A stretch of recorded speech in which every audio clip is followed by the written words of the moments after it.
Fala galera, tira a máscara. Pessoal, estamos chegando ao final do nosso ano de EAD, mas eu já estou aqui conversando com o André algumas ideias para o ano que vem. A gente não vai parar com essa proposta que a gente tem de passar algum conteúdo via online. O retorno foi muito produtivo, o retorno já foi bom quando eu comecei com meus vídeos lá em casa, mas com a edição do André, a qualidade do vídeo, dá para a gente fazer coisas melhores ainda. Então já estou conversando com o André para não parar com as nossas aulas em EAD. Ano que vem a gente pode fazer talvez algum complemento às aulas presenciais, talvez a gente pode fazer alguns experimentos filmados e editados. Então a gente está pensando, conversando eu e o André para continuar com esse projeto. Mas antes de começar essa aula, eu queria apresentar para vocês uma pessoa que eu conheci quando eu visitei Massachusetts, ok? Eu adoro falar a palavra Massachusetts. Então, eu queria apresentar para vocês uma pessoa que eu conheci quando eu visitei Massachusetts. Eu vou lá chamá-lo, só um minutinho. Hey Captain! Captain! Come here! Hi teacher, I'm here. I am the atomic captain. And I would like to say something to our students here in Brazil, alright? Never trust in an atom. They make up everything, alright? Teacher Ramir, see you next time. Hello guys, see you. I'm gonna give you a gift, alright? Hey Captain, wait for me Captain. Hey, sorry. Oh, shit, ok? Não deu tempo, mas vocês tiveram o prazer de conhecer aqui esqueci o nome, The Atomic Captain from Massachusetts, ok? É um prazer, e ele deixou prontinho para vocês um quadro falando sobre a equação mais importante sobre os gases, a chamada lei dos gases ideais, a equação de Clapeyron, ok? Essa é a equação mais importante, que é uma das que mais cai quando o assunto é o estudo dos gases. E a equaçãozinha está aqui, ó, PV é igual a nRT. Se eu perguntasse para vocês, olhando para essa equação, quais as grandezas que vocês conhecem ali? Ademir, eu conheço o P.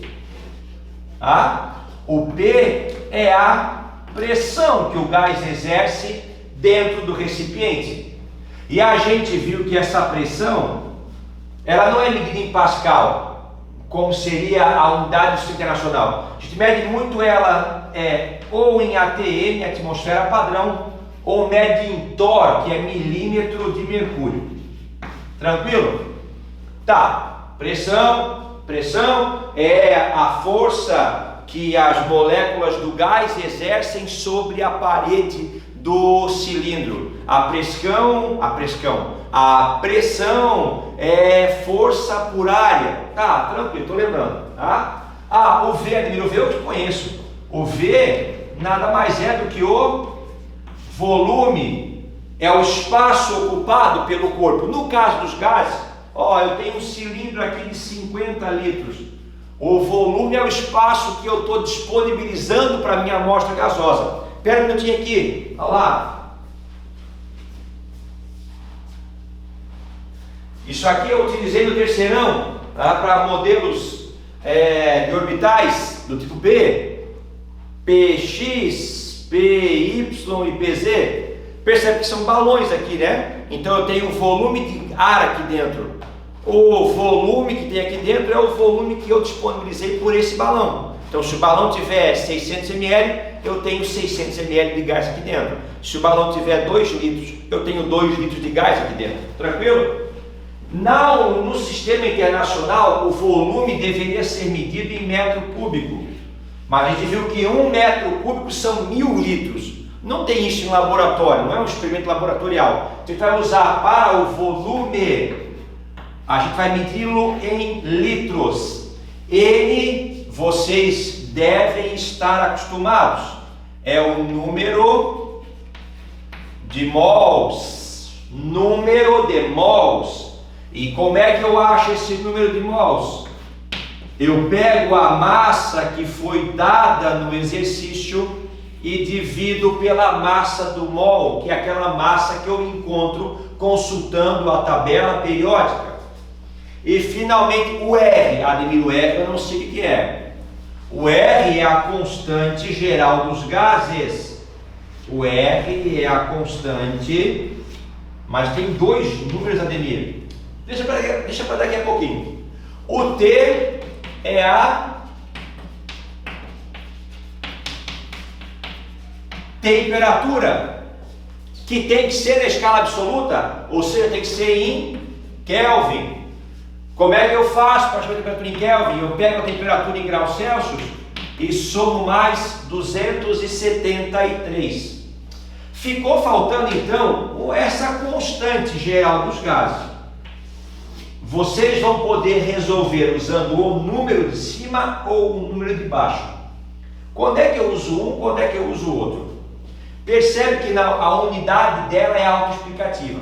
Vocês vão encontrar assim, né? Ó, milímetro de mercúrio vezes litro vezes, eu vou passar do denominador para cima, vezes mol na menos 1, vezes Kelvin na menos 1. O de baixo, 0,032, vou botar aqui, ó, ATM vezes litro, vezes mol na menos 1, vezes Kelvin na menos 1. Litro, mol, Kelvin, milímetro de mercúrio e ATM. Então, se você quiser dar a resposta em ATM, você vai usar o quê? 0,082. Se você quiser dar sua resposta em milímetros de mercúrio, você vai usar como número de referência 62,3. Tranquilo? Então olha só, essa aqui é a equação geral dos gases. Desculpa, essa aqui não é, essa aqui é a equação de Clapeyron, é a lei dos gases ideais. Ah, Ademir, tu me enganaste. Eu estou fazendo química, agora estou fazendo física, engenharia, e eu estou usando essa equação aqui e o resultado nunca dá o mesmo que dá no experimento. Porque essa equação ela é 100% válida se você estiver diante de um gás ideal. O que é um gás ideal? É aquele gás que está submetido a baixíssimas pressões e elevada temperatura. Ou um ou outro, ou os dois combinados de maneira melhor ainda. Ou é um gás sob baixa pressão, ou é um gás sob elevada temperatura, ou sob os dois combinados. Aí sim o gás vai se comportar como sendo um gás ideal. O que é um gás ideal? É aquele gás que tem expansão e compressão perfeita, tem choques entre as moléculas e a parede do recipiente totalmente elásticos, não há nenhum tipo de força intermolecular, ok? Eu tenho muito mais espaço vazio do que o preenchimento por a molécula. Esse é o gás ideal. Mas esse gás só vai existir em situações particulares, de baixa pressão e elevada temperatura. Vamos para o exercício aqui, ó. Eu tenho um cilindro aqui, ó. Esse cilindro tem, vamos tirar aqui as informações. Eu já sei que o volume dele é 50 litros. Tranquilo? E já está na unidade que eu quero, tanto que na sua constante aparece sempre em litros. Dentro desse cilindro foram colocados 3,2 kg de gás oxigênio. A temperatura ambiente, eu pensava, ele disse o quê? Ele disse que a temperatura é igual a 25 graus Celsius. Dá para eu usar esse número no lugar do T aqui? Não, Ademir. Qualquer cálculo com os gases é na escala absoluta Kelvin. Então eu faço o que aqui? Somo 273. 5 mais 3, 8. 2 mais 7, 9. 298 Kelvin.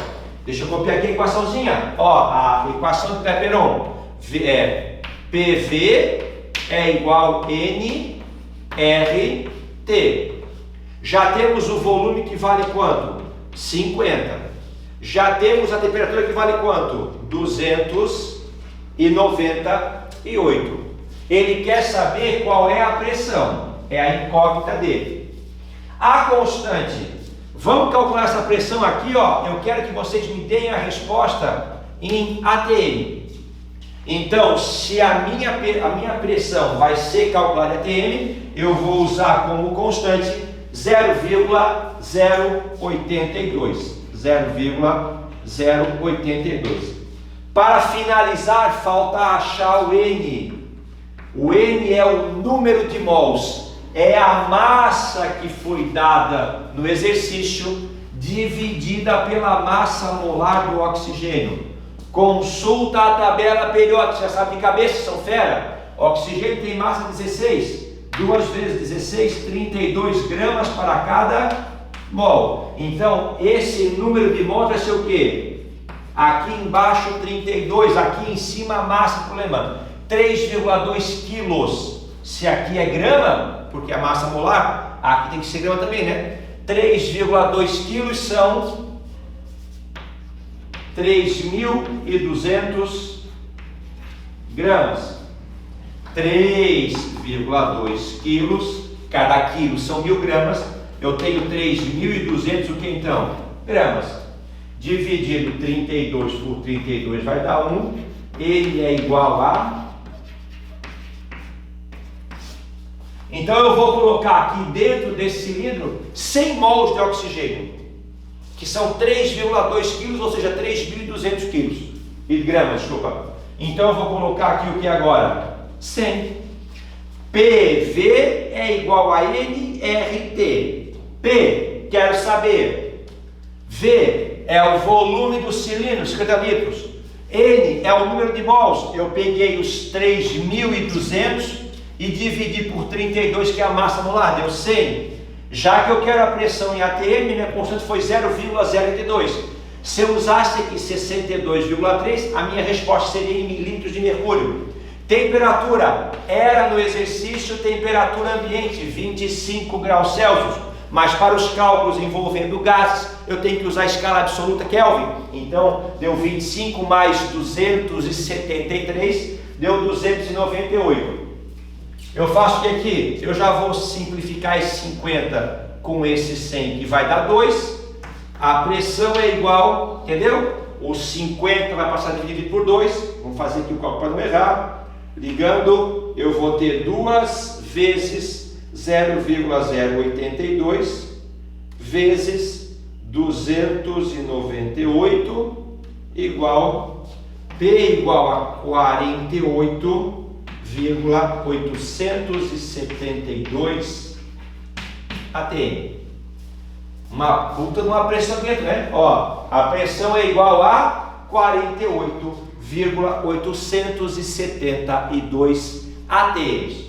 É a pressão que esses 100 mols de gás de oxigênio vão causar ali dentro. Na verdade, seria a pressão de qualquer 100 mols, né? Porque a gente sabe que quantidades iguais de gases diferentes exercem a mesma pressão. Fechou? Porque a pressão interna depende do número de mols do gás e não de qual gás é. Mas esses cálculos são 100% aproveitáveis quando você estiver diante de um gás ideal. Aquele gás que tem comportamento especial quando você está sendo submetido a baixas pressões e elevadas temperaturas. Grande abraço para vocês, obrigado pela atenção, até a próxima videoaula, professor Ademir.